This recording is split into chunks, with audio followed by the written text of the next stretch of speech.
All right. Hi, John. Hi, Michael. Thank you so much for joining me here today on Vonvo.com. The date is March 24th, 2013, and we're here to discuss economics. I just wanted to go over two quick rules before we got started. The first is that right now this conversation is being recorded, and after the recording is complete, I'll be uploading our discussion to the internet to our YouTube channel. Is that okay with both of you? Yes, sure. It is. Okay, great. And then on top of that, here at Vonvo, we're all about our discussion staying both civil and valuable. We don't want there to be any personal attacks against anyone. Are you guys fine with that ground rule? Sure. We're talking mechanisms anyway, right? Great. Okay, so let's get our discussion started. Easing our way into things. Would you each mind just giving a quick background of yourself and why you're so passionate about this subject for our viewers who are listening right now and anyone who might, listen to the video on YouTube? John, you could go first. Well, I had an interesting career. I was finishing my last year of electrical engineering at Carleton University in Ottawa when my old engineering prof started a new course called the Mathematics of Gambling. I took it, and that was just when the Beat the Dealer book came out, the new computer strategies to beat blackjack. And I went on a junket, and I was making $40 an hour back in those days, and we developed techniques for poker, which allowed me to make $15 an hour at poker, and I was offered a job as an engineer at $6 an hour, and Professor Schneider slapped me in the brain and said, "John, you got to be crazy. Why don't you be the teaching assistant of my Mathematics of Gambling course and be a professional gambler, see how you do?" And I said, "Okay, I will." So I had a wonderful 5 years in academe, and once a month I junket to Las Vegas to beat the casinos until they started barring me. And I came back to Canada and wanted to legalize gambling here. But my point was that got me into trying to legalize gambling, and then I got busted. And I said, how come a game of skill like blackjack now should not be treated like a game of skill like poker, which is legal? But a judge found me guilty anyway. So I ran for Parliament to legalize gambling. And then people asked me, what about inflation? And I said, how come the poker chips in my casino inflate? I should get my prof. Should have had them. How come the poker chips in the casino don't inflate, and the government chips do? What's going on? The hardware's identical. That means inflation must be a software problem.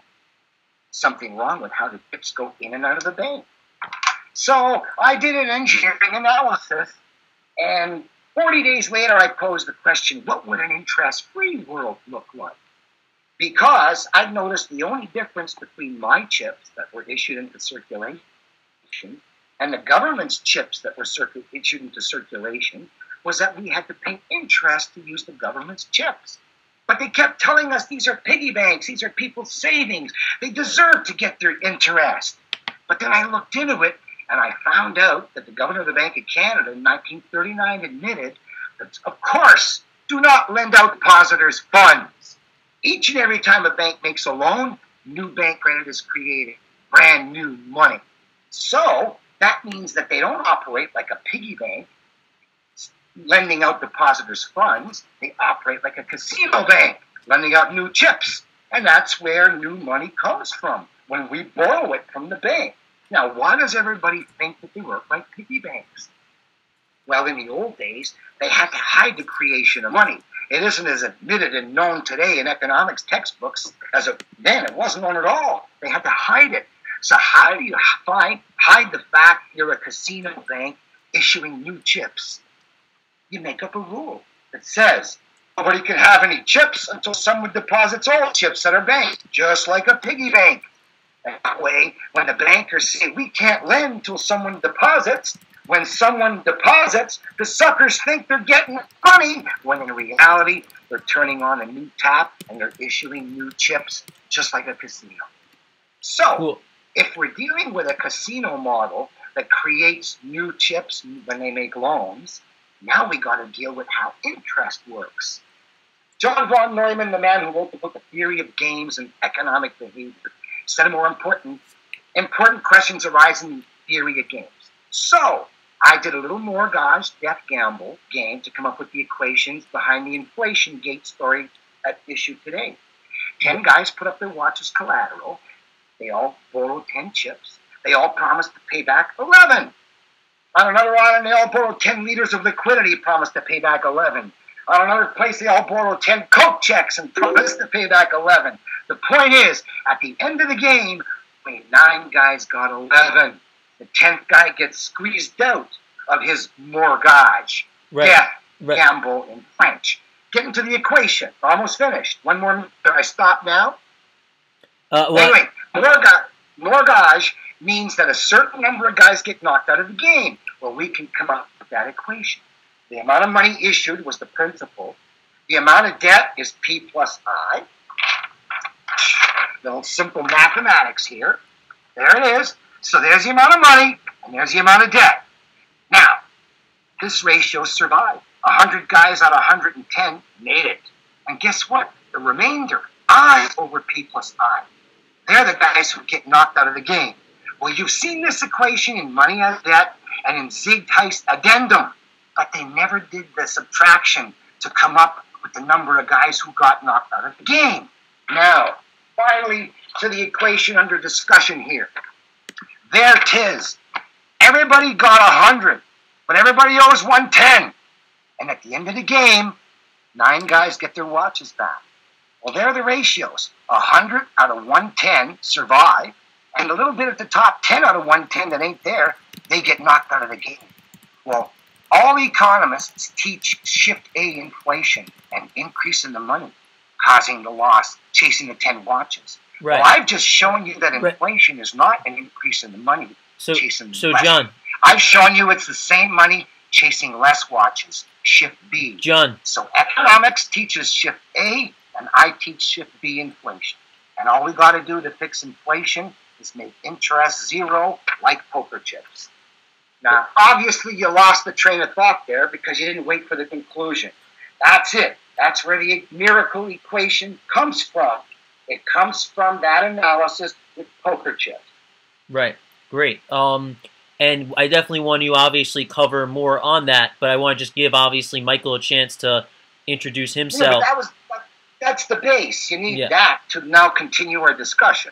Great. It wasn't that long. So Michael, go ahead and share with everyone your background, and we can obviously get directly into the subject at hand, of inflation, and you can begin to comment on any of the items which John just spoke about. Sure, I've got a Master of Public Administration from American University in public policy and in government. I do a lot of congressional testimony on economic and revenue issues, or not testimony, but comments for the record. And you invited me, so that's why I'm here. Although I'm wondering about the topic, does printing money solve inflation? I would think the question is, does printing money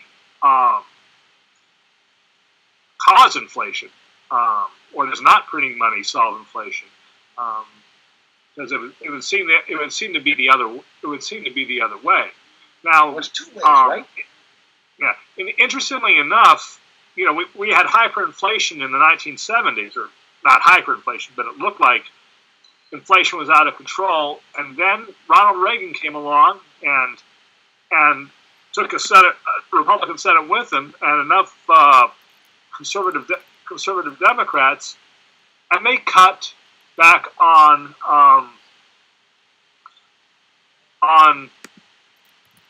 they cut taxes. And when they cut taxes, it became very, very worthwhile for people at the top of the economic ladder to cut wages, which then started cutting back inflation, because instead of bowing to union demands for more pay as prices went up, they were suddenly able to keep that money and cut the little guy out, which is where I agree that somebody's cut out, but it's not necessarily inflation. It could also be profit. It's interest, profit. It's the same thing. So that's where I'm coming, and the only way to really stop that is a cooperative economy, where nobody at the top is able to have monopolistic control over wages. Right now, you have the same people having monopoly and also having monopoly pricing, so they get you at both ends, and it's the same people. So a cooperative economy would solve that. So I've been involved in studying cooperative economy since I was like 14. So in fact, my great-grandfather was Silas Allen, who helped start the Farm Bureau movement. So I've been into co-ops. My family's been into co-ops for quite a while now, over 100 years. Great. So, ultimately, John, do you have any specific points, which might... I'd like to know how the cooperative economy works. That sounds pretty good. Yeah. Go ahead. Yeah. Well, first you have to have the workers gain control over it. You can use unions to do that, and have them repeal Taft-Hartley, which is the law here that says they can only hold 10% of the funds of their funds in the companies where their employees work, and having directing. You're talking pension funds? Union pension funds can only 10% of their fund can go into the funds in the like the UAW can only put 10% of their pension fund in although that's changed with the bailouts. Let's say in owning like Chrysler, that's changed a bit now. But generally that's the rule under Taft-Hartley. The other way to do it is by creating personal retirement accounts and redirecting some social service insurance contributions toward employee ownership, providing you also have an insurance fund so that nobody loses their money if the management steals. It's like Enron. So there'd be no Enrons with a third of that money going into a general fund. And then you'd have to run democratically. You couldn't run them hierarchically like you do now. That's the problem with right now. Some employee ownership funds, not all co-ops, but ESOPs generally tend to retain their hierarchical model, and they don't really reap the benefits of cooperativism. Some employee-owned funds do actually run cooperatively and vote and do all those lovely things that make them very much more profitable too. So there's two ways of doing employee ownership: the right way and the wrong way. And the right way is democratic. The wrong way is traditional hierarchical. Well, how do you do it? How do you pull off employee ownership if the employees are debt slaves? By not going with ESOPs, instead of using the ESOP model where that you borrow against the employee shares, you redirect the taxes and use that for ownership, and they're no longer debt slaves. In other words, you give them, they get the ownership with the paycheck rather than having to borrow the way Louis Kelso thought. Why aren't they doing Adler this? thought. Why aren't they doing this? Because they made a deal. FDR made a deal back around the Depression that said we'll do Social Security, and the unions went with it. To stop this from happening. Believe me, there was much discussion about this in the 30s, and FDR short-circuited it. So you'd have to really have the labor movement radicalized instead of being in bed with the corporations to do this. Right now, there's peace between them, so that if you're a union bureaucrat, you've got a pretty good income.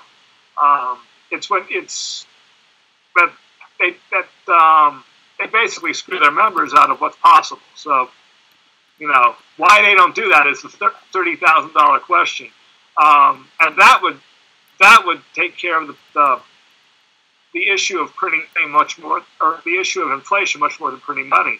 Now, my question is, why don't we print more money? We certainly need to. I would think in the United States, at least, we're in deflation. We need to probably forgive more mortgages rather than saving the taxpayers' interest. I've got one of those underwater mortgages. Yeah, but who bites the debt? Who bites the loss? The pension fund? I think the Fed could. I think the Fed could bite the loss. If the Federal Reserve bought those underwater mortgages, then they could just destroy the money. Well, that's basically everybody taking the loss, sharing it out for all the taxpayers again, like taking up a tax, right? Collecting it and paying. No, because the Federal Reserve is owned by. The banks aren't going to lose. Only everybody else. No, because the Federal Reserve isn't a governmental agency in this here. It's quasi-governmental. I know, and when your central bank destroys money, it's destroyed. The American people are backing up the Fed's money. So if the Fed pays off the banks, the American people end up paying the banks. The only losers are the people, and the only non-losers are the banks. No, if they created the money out of thin air, then it goes away out of thin air too. Well, that's what I want. Both ways. Let me answer all your issues in 2 points. We'll call it shorthand: splashing in the pool and drivers. Now, I'm talking about a problem where everybody who gets a loan and got 10 owes 11. The simple equation out of Zeitgeist addendum and money as debt. P over P plus I is our problem. We ain't got enough P on the numerator to pay back the debt in the denominator. Can't be done. Someone's got to get knocked out of the death gamble mortgage. Mortuary. You know where mort comes from, everybody? Mortuary. Mort, old gage is old English. I will gauge my armor in battle, said the white knight to the black knight. So mortgage means death gamble. And isn't that exactly what a musical chairs game of money that's not enough to pay off all the debt is? We've only got 100, and we're trying to settle 110. Can't be done. Someone's got to get knocked out, and they take his stuff. And that's not the money going up in front of our faces that's causing inflation. There's another possibility. The collateral in the cage going down behind our backs. That's why I pointed out economics teaches only more money. Shift A, up over there. And they don't even teach Shift B, possible, down over here. Think about it. Economics only teaches up in front of your face, but they don't even talk about down behind your back, the collateral backing up the money in the cage. That's what my point is. Now, splashing in the pool. Forget the poker chips, not enough poker chips. Everybody borrowed 10 liters of liquidity, dumped it in the economic pool. Everybody's got to come back to the pump house with 11.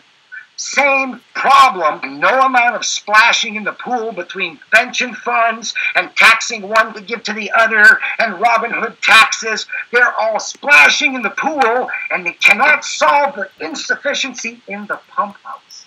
So, that's why if you check my bank math, just Google for bank math, one word, you'll find everything, the algebra, exponential functions, even the control systems of the banking system.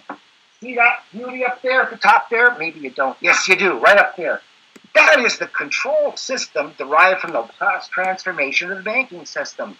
In the left goes your input. If it's 0, added to 0, your final balance is 0. But if there's interest, that circle starts to grow. A little bit of interest every year, and soon it double, and the curve below it is the exponential curve created by interest on your debts. But you didn't get any exponential matching of money, right? So the longer you don't pay your debt, the more you get hurt. But the trickiest, neatest thing about interest is that if you pay it up front, let's say you borrow 10, you owe 11.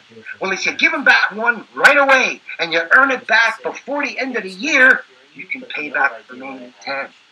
So, pay your interest up front, it can be paid.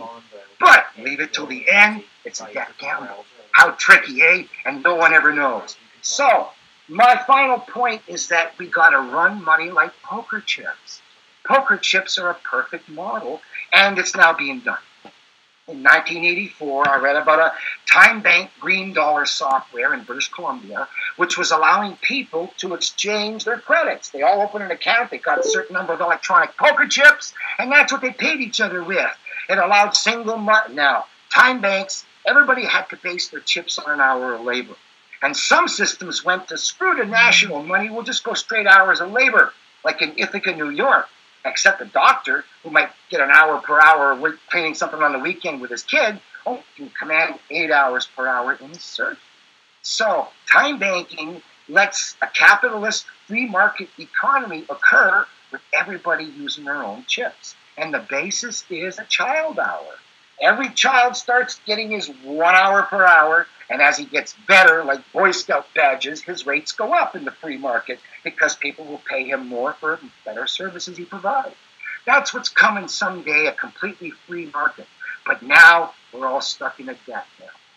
And at the end of the death gamble, they always knock someone out of the game to poverty. And in other countries, there's no unemployment. It's like starve to death when you get knocked out, when your country gets knocked out of the death gamble.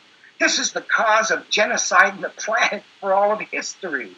Matter of fact, probably in 1981, I asked the Supreme Court of Canada to restrict the bank's computers to a pure service charge and abolish the interest charge.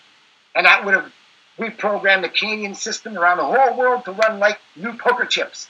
And we'd be saying to people, hey, you want to pledge your collateral with us for interest-free chips, or you want to go watch them inflate at your national banks? So we could have really financed a revolution if the Supreme Court of Canada had said yes. And since then, we've lost 40 million dead people from poverty per year. That means that there's over 1.2 billion souls who could have made it, who didn't because of these three judges. And I asked them, it's just like a conveyor belt of death with people going over an edge. I say, press the switch to stop it. Sure, we'll still lose some due to momentum, but it's limited. But if you wait a week before you press the switch, that's an extra slab of people going over the edge. Your fault. So I gave the Supreme Court of Canada the power to ask to get rid of the loan shark rate, restrict it to a service charge everybody can pay. They said no, and over 1 billion people croaked since then. Their fault. So that's what I think about money lenders throughout history. This is usury, the biggest sin in the Bible. All the great religions denounce it. And the best of all was the best parts were deleted from the Bible and buried. Go look for Thomas. That was buried and just discovered in 1948. Jesus said, if you have money, do not lend it out at interest. Better you should give it to someone who can't pay you back. And guess what? Muhammad said exactly the same words. If you have money, do not lend it out at interest. Better you should give it to someone who can't pay you back. And Nehemiah for the Jews and Isaiah, let the exacting of interest stop. And Buddha and all the great saints of history have condemned loan sharking. And this is what it is. No matter how prestigious the loan sharks may seem in their nice suits, they got blood on their head. Now, it's the inflation scam that keeps people thinking we can't print more money to pay ourselves and put ourselves to work because it'll cause inflation shift A. That's the only inflation anybody knows about. Now, I can prove it. In 1986, there was an article coming out of the Knit Ritter, cash-starved Argentine provinces creating their own, turning out their own money. So what they did was, the unions solved this solution. They said, look, we're not going to ask you for money you don't have. We want you to print up some small denomination bonds we can use to pay for hydro, taxes, medical, and licenses, and that way everybody's going to take them from us too. So they did it. Now, they said inflation's running at 1,000%. The central bank's going, oh no, with all these new provincial currencies coming out, 6 provinces, there'll be more inflation. And inflation went from the 1,000% all the way to 36%. How'd they do that? How'd it go from 1,000% down to 36% by printing more money into circulation? By reducing foreclosures behind your back. Right. Printing money in front of your face. Interest-free money, Not interest-bearing. That just compounds the problem more. But printing interest-free money in front of your face settles the foreclosure problem behind your back. And the more money you spend backed up by labor, the less the government's money is going to really impinge. And someday, 99% of money is backed by labor, and the government's trash. Who cares? We ain't using it no more. So that's how now. Of course, as soon as things were great, the bank said, "Oh, good, Argentina's paid all their debt. We're going to give them credit again, get them back into debt." So what they do, they canceled their local provincial currencies. They all got the government's loan shark money back. And by 2001, they busted again. And once again, yeah, bond currencies. And by 2006, all foreign debt. I still can't hear anybody. Joseph, we hear you. Do you hear us? We got you, Joseph. We hear you. Heard something. I heard. Joseph, are you there? Michael, why don't you comment on what John just Can't disagree with anything he said. He's right. That's what cooperatives do. The only thing lacking of the cooperative movement was pushing for their own chips. I always said if a large union decided, let's start our own barter chips, guess what? The company would end up wanting to buy in. So the answers are the unions, and the unions showed how to push government to create a new kind of currency backed up by union labor, and it worked. And we got to spread the word. And you know what's exciting? Last year, my video called "The Argentine Solution" won the Occupy Wall Street Silver Bullet Award. To kill the vampire. And I had great hopes that unions around the planet would copy the Argentine unions. But anyway, I even got a bet out of a British bookie, 1,000,000 to 1 odds. I said the Mayan prophecy is going to come true for the good if we can get all these unions to start issuing labor-backed money.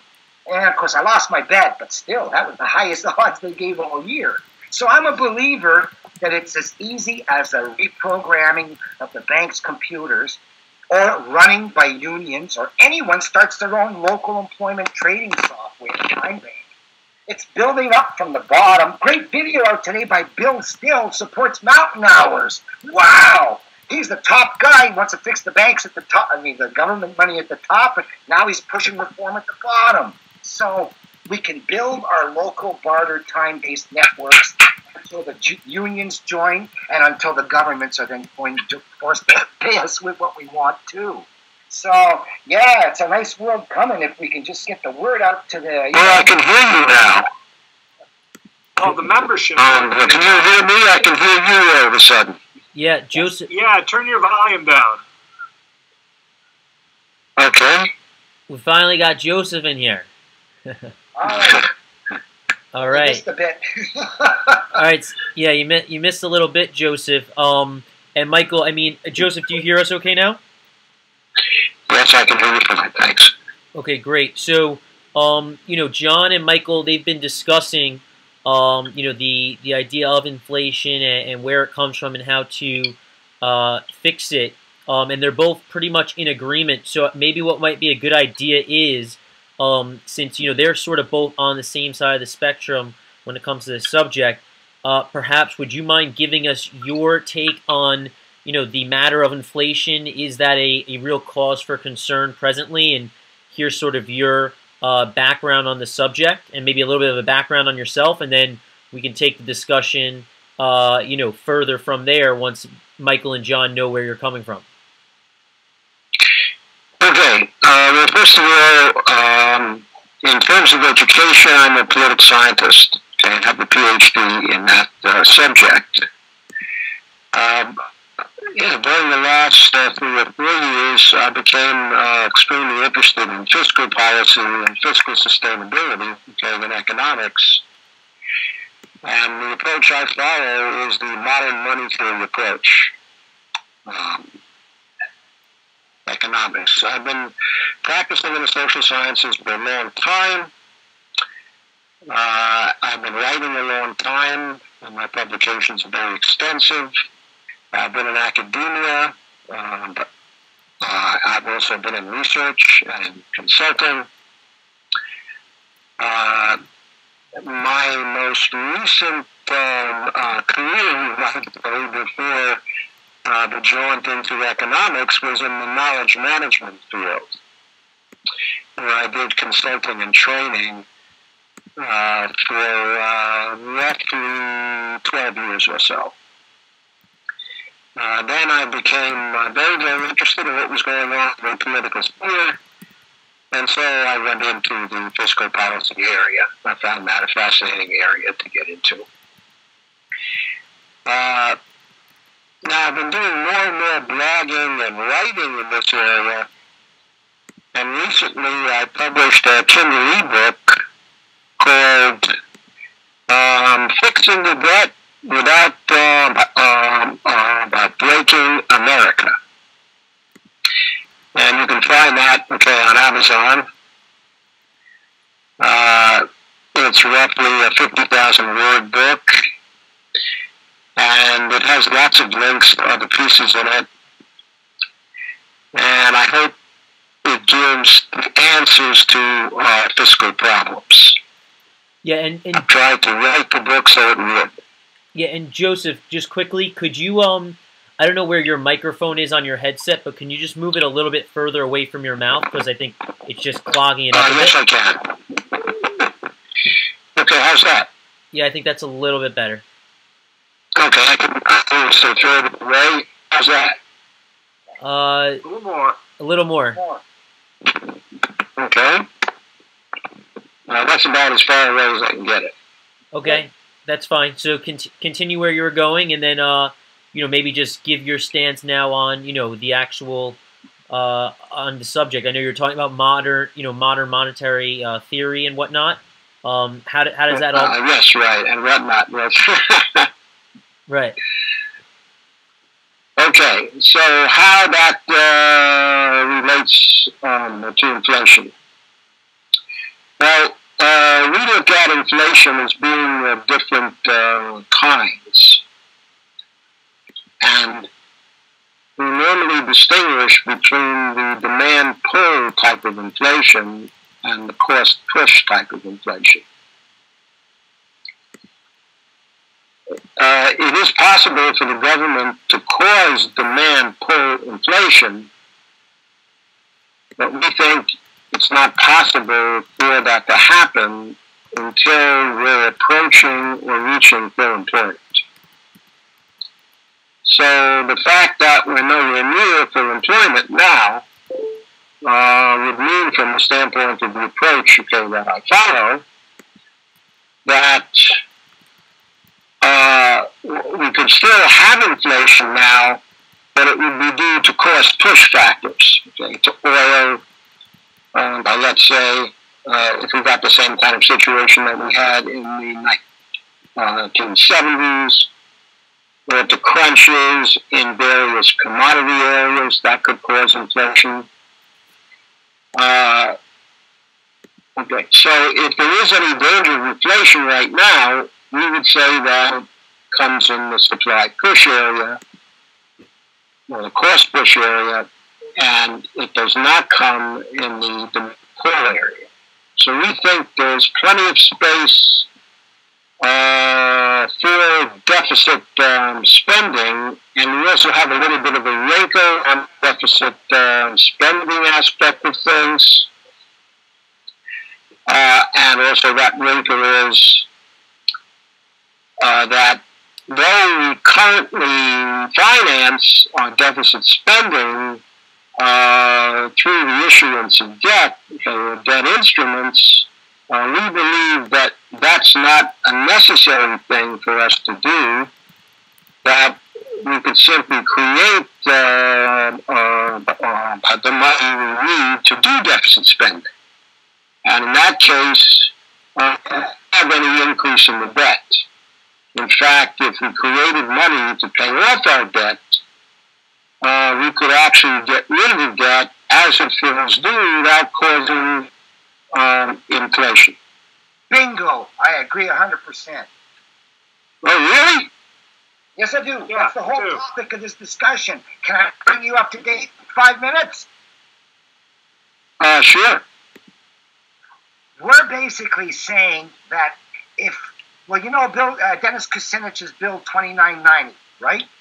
I do know that, and I think it's a pretty good bill.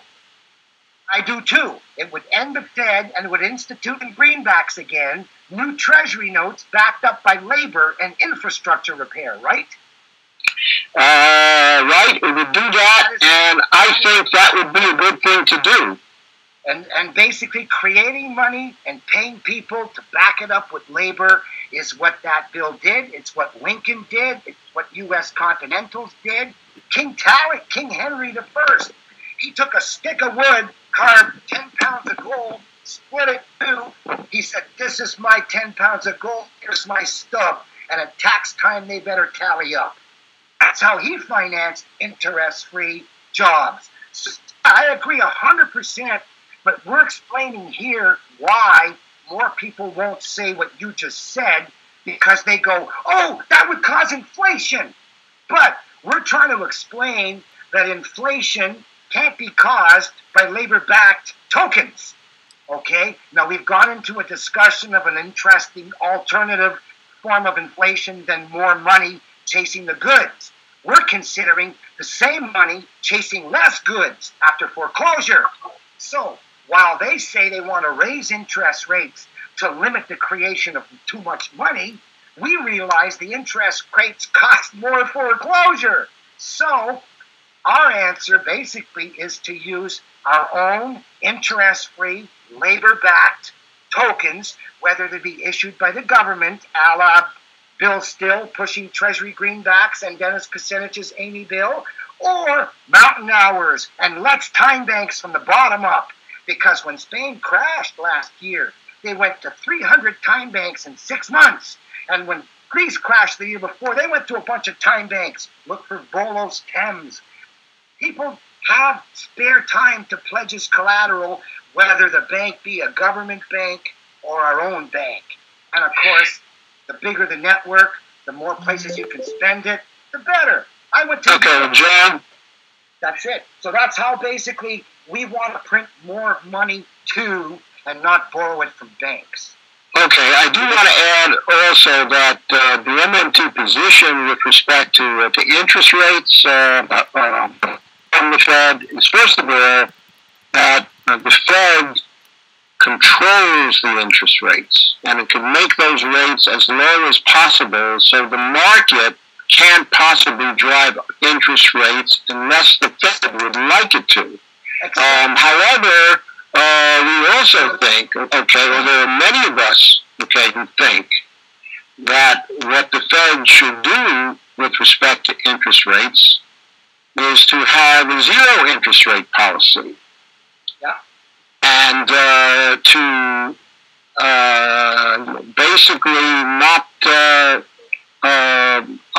target interest rates that are higher than zero. Yeah. Okay, now this is not a unanimous opinion, among the MMT people. They vary in what I'm about to say. But I personally favor that the Fed be placed under the Treasury, and made accountable to the Treasury. I do not believe the Fed is an independent institution. To my mind, the Fed is an institution that's largely controlled by the Wall Streeters and by the banks. It is not an independent institution. It may be a nonpartisan institution in a narrow sense that it's not either a Republican or a Democratic institution, but it's very partisan when it comes to Wall Street, and when it comes to the banks, and very partisan against the American people when it comes to the banks. So there are many MMTs who feel that way, but there are some who are not quite as anti-Fed as I am. Well, we had a discussion earlier. The issue is, can printing money fight inflation? And we brought up the Argentine example, where they were suffering 1,000% inflation. Then 6 provinces that started paying all their unions with small denomination government bonds. Instead of bringing their $1 million bond to New York to get bills, spend it, tax it out with interest, they printed $1 million in bonds, spent it, taxed it out, no interest. And basically the central bank, worried about inflation, which was at 1,000% then, And when all those provincial currencies hit the circulation, inflation went down to 36%, which proves our point. Printing more good labor-backed money will bring down the inflation we feel by all the government's lousy money. Bingo. I never put that so well. Now, the other issue... Okay, I think that that's true so long as there's a lot of the productive capacity of the society, unused. Well, it is in our case. It is in our case, and it is in most of the modern nations. It is in Europe. Okay, it is almost all over. Okay, but occasionally one gets a country like, say, Zimbabwe, which does various things to destroy the productive capacity of the country. And when money is printed in that situation, then of course there's going to be lots of inflation. But that is not our situation. That is not our situation at all. And it's not the situation in most of the industrial countries. Right. That's right, because in the big inflation, like you talked about, the wheelbarrows full of money in Germany with the empty store shelves, we got full store shelves, empty wallets. So, of course, it's not the same inflation, is it? It ain't too much money, so it must be too much more close collateral. Right. So, yes, in the Weimar situation in Germany, that was really a totally different situation because the Germans owed a very high percentage of their GDP in hard currency that they did not control and that they were not able to create. So every time they printed money, the value of the hard currency they needed simply changed. And that created a feedback effect, which drove the inflation higher and higher and higher. Had the Germans not owed something like 30% of their GDP every year in repayment, then the printing of money probably would not have been damaging to Germany. Right. So can we get Michael in here, guys? Can we get Michael in here? Guys, let me add one thing. The whole purpose of reform here isn't just to make money right. It's the power relationships, because the money, in the end, and the ability to extract inflation is the ability to extract power, or to assert power. If we fix the money, it will help, but eventually, it's making sure that the rich don't have the power over other people. That people are self-government. That democracy reigns. That gets to the main point, and yeah, it happens that way. There's various ways to get it, and we've discussed all of them, but we have to get, and that's how we get there. And the issue is ultimately power, not just money.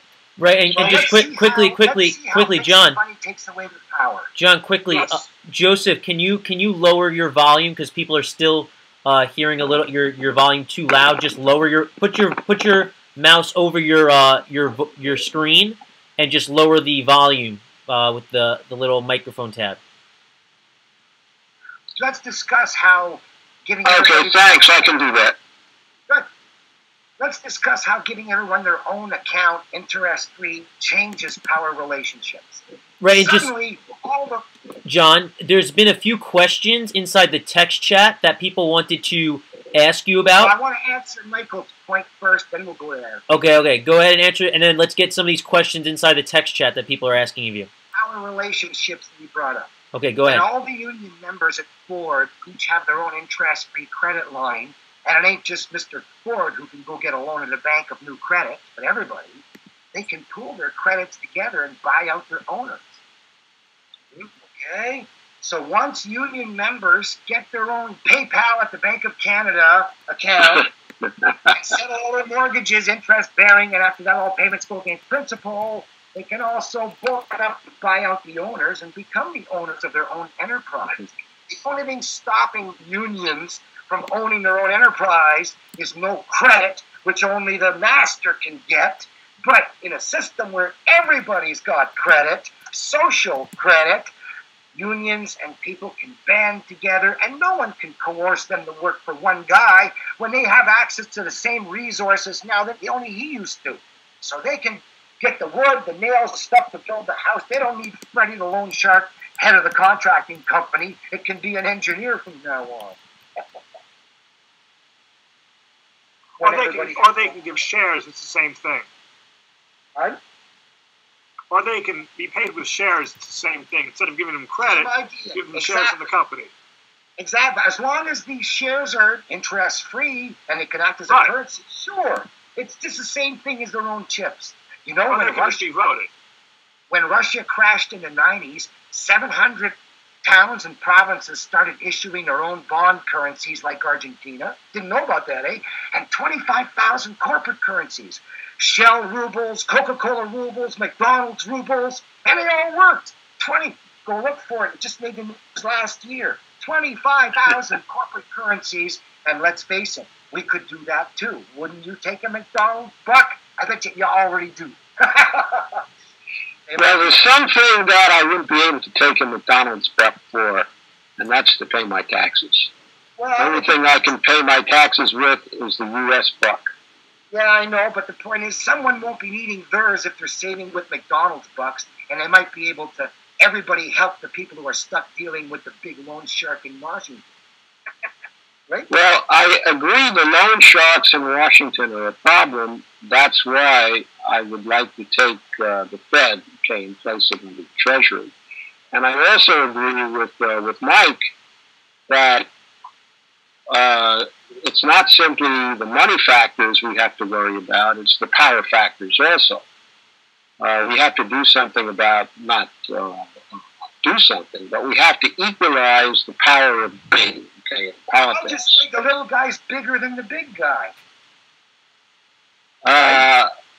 I think the little guy is bigger than the big guy if the little guys can come together.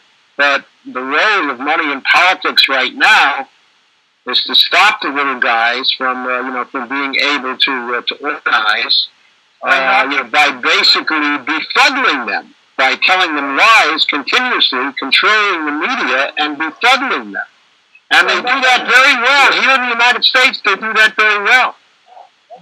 But not giving them money, that's the prime reason they can't organize and buy out the bosses, right? They got no money. I agree. That's a very big factor. If we did something like raise the minimum wage to $22 an hour or something like that,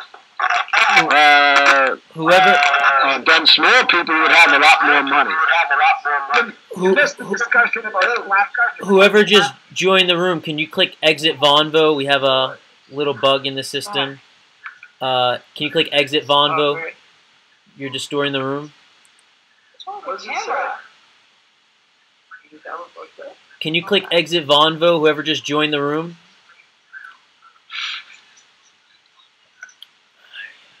Sorry, guys. Our platform's not perfect yet. We only have four guys. She wants on.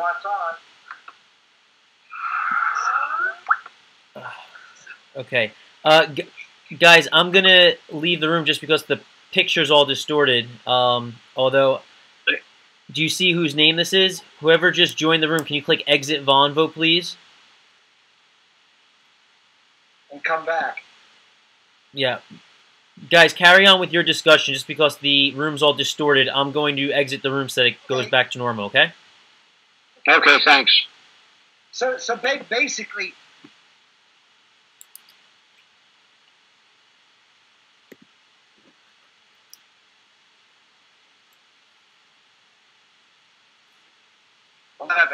mortgage means death, gamble in French, a kind of musical chairs. And no amount of splashing in the pool, taxes, Robin Hood taxes, fiscal policy can change the fact that we can't come up to settle the debt in the pump house.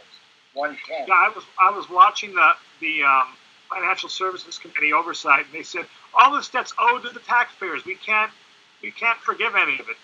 Yes, but those of us who have underwater mortgages are also taxpayers. So, I don't know taxpayers who own any part of the debt. The credit of the debt. I mean, it seems to me that economic. A lot of it's an yes, a lot of it is an economic issue. I think a lot of it is also a political issue. That it seems clear to me the bailouts should have gone from the bottom up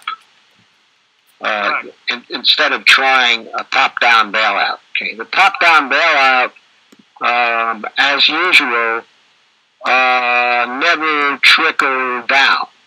No, it didn't. No trickle down at all. The funniest thing about the bailouts is that you keep hearing, oh, the government's been lending money, almost interest-free to people. And I say, gee, how many people bold enough to go settle their interest-bearing debts with it? Gee, I know no American's gone to get some of that zero-interest money to go pay off their debts. So no matter how much they tell you it was there, it wasn't there if you couldn't have any of it. In fact, it wasn't even only that. It was a situation where the banks would have it available to them at zero or near zero rates, and they would turn around and charge credit card interest rates of 14 and 15 and 20 and 25 and 28% to people. So the banks were making this have been making this incredible profit on the arbitrage. It's ugly. But the point is, it's all bad software. And we have the Lex Time Bank software spreading around the world. And that means that whether or not the government is going to fix their act and get back the Treasury money, interest-free or not, we're building from the bottom up anyway. And it's spreading so fast. Because notice, whole provinces in Argentina talking to printing their own interest-free money. 700 Russian municipalities and states did it. Now when countries crash, they now turn to the online alternative that they could never turn to before. And next thing you know, 300 time banks in Spain. Wow, that's a lot of people who are now intertrading. And the best part of all, banks get no interest. Did you hear about the M-Pesa system in Kenya? Where? No, I didn't. What's going on there?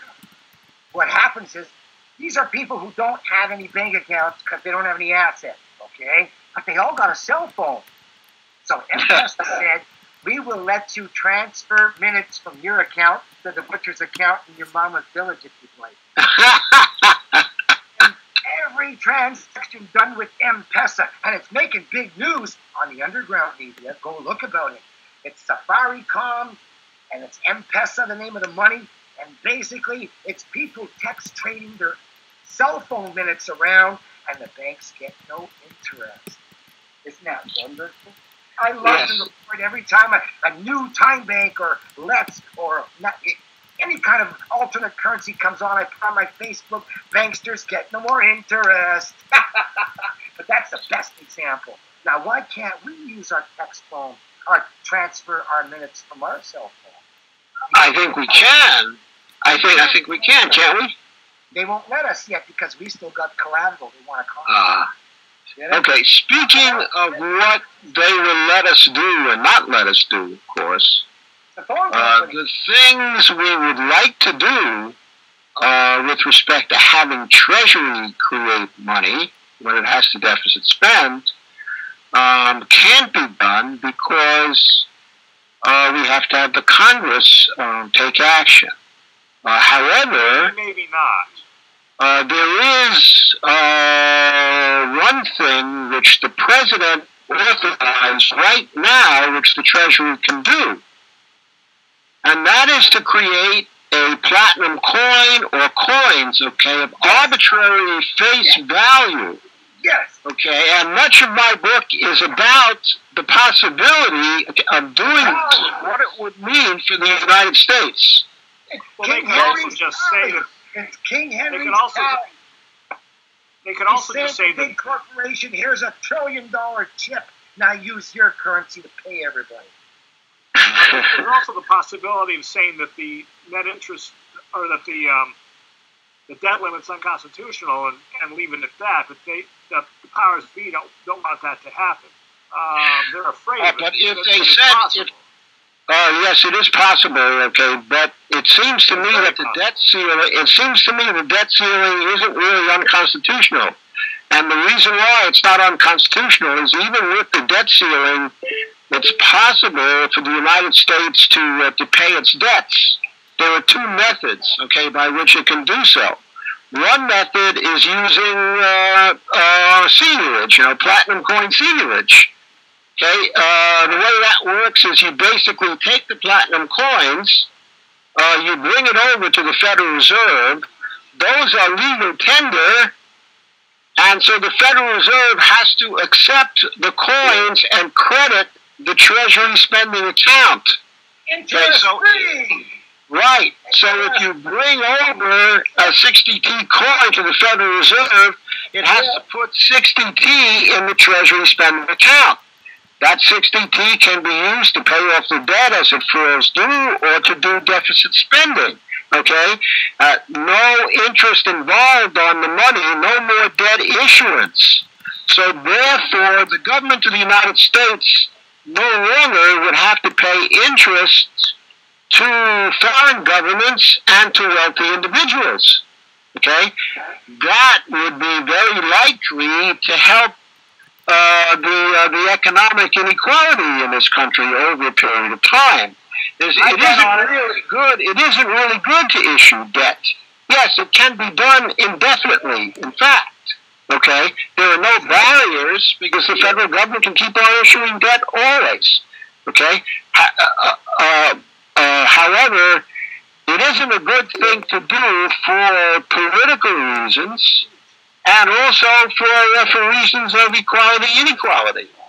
So I think we really ought to look to stop debt issuance, and we can do that with the platinum coin seigniorage. Yes, but there's nothing wrong with interest-free debt too. Yes. Right. There's nothing wrong with it. Absolutely. All right. I just want to make sure that left is at the bottom when people give each other credits interest-free. Are just as valid as the government creating its own credits for the Fed. Okay, it works both ways, top down, bottom up. I'm a supporter of both. Right. I agree, John. Okay, good. The Federal Reserve. We all agree. Well, the federal debt's also used as a harborage for keeping not only American workers but the workers of the world in bondage. I mean, it's China uses it, and really the building, people roll it over. When the government never pays back anything, they just shift who gets the account, but mostly net interest goes to pay. It's deficit finance, and it keeps going that way, and that's going to eventually either cause a loss of sovereignty of the United States or taxes on the wealthy who are borrowing this money or lending this money. One of the two has to happen. Either unless of course we issue the $1 trillion coin or the $5 trillion coins. Okay. By the way, a $1 trillion coin is not enough. It won't solve the problem.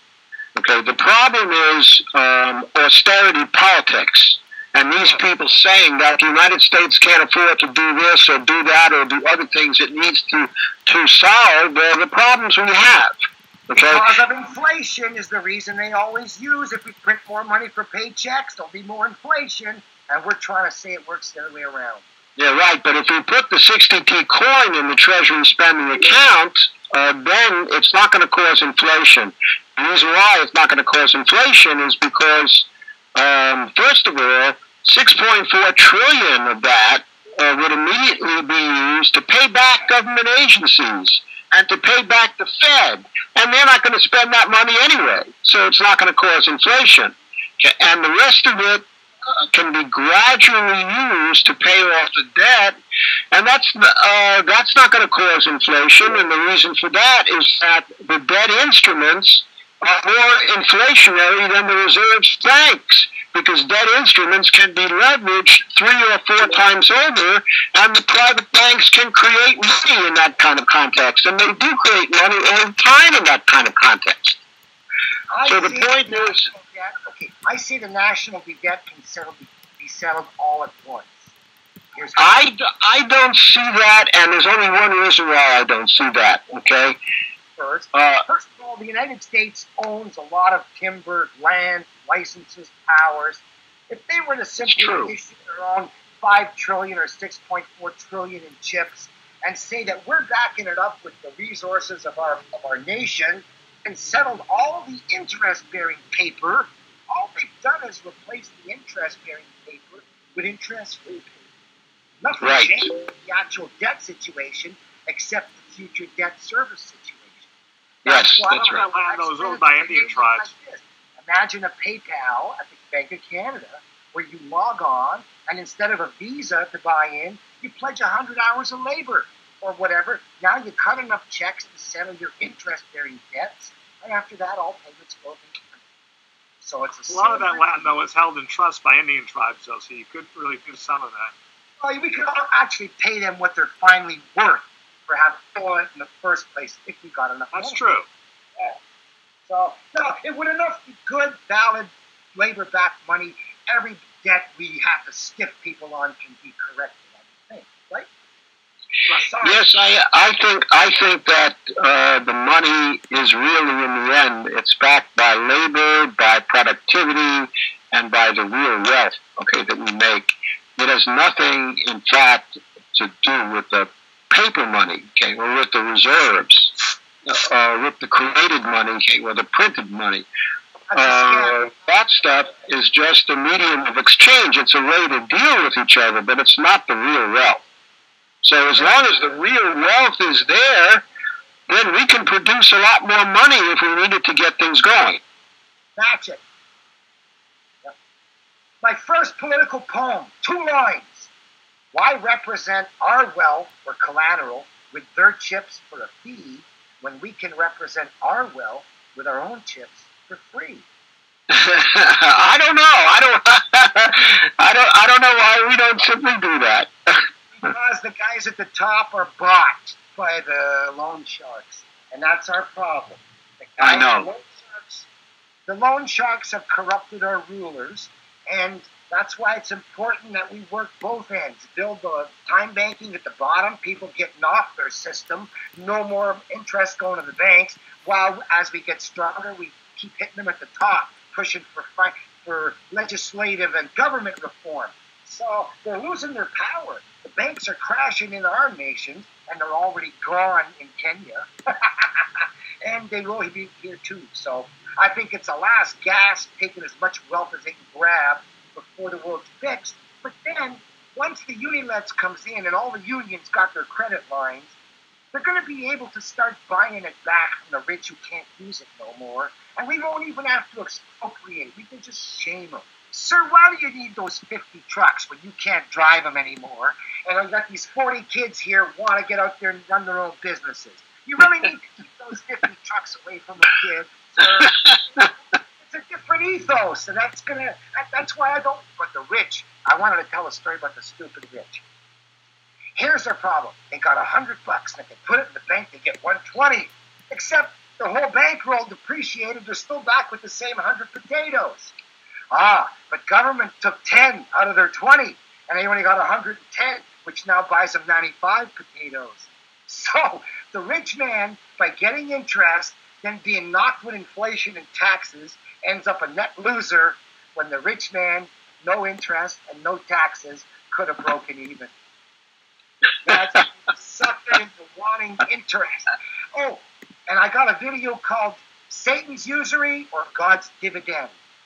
No, wait a minute. Right now they got people going, we want more money for our food. Unions demanding, for instance. I want them demanding, we want more food for our money. Here's the difference. If I work and I produce a pair of shoes and I sell it to the kid for a 1-hour bill, 30 years later I come back to him with my 1-hour bill saying, give me shoes. He says, sir, I got better technology. Here's 3 pairs of shoes for that 1-hour bill in my culture. That's God's dividend due to technology.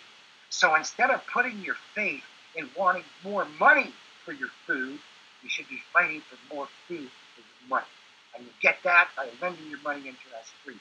So, great story about Satan's usury deluding people into wanting more money when they should be demanding to lend it interest-free and get more production. Anyway, Satan's usury or God's dividend. Yes, I like that story. I'm going to look in on the video. What's your website? It's like just YouTube for that title, and it'll come up. I got 300 videos, so little ones, and 10 minutes. Okay, thanks. Yeah. So that's also an interesting point. Is I also have a video called "Debt Money Good," because you cannot believe how many times monetary reformers decry money based on debt, when let's our credits based on an IOU of debt. So it's never debt. It's never debt that's the problem. It's interest creating unpayable debt on any kind. So here's the example I use about debt money. We both owe Bell Canada or Bell $1,000. But if they permitted me to transfer some of my negative over to you, I'd owe $1,100, you owe $900. Nothing changes for them, but we just use debt money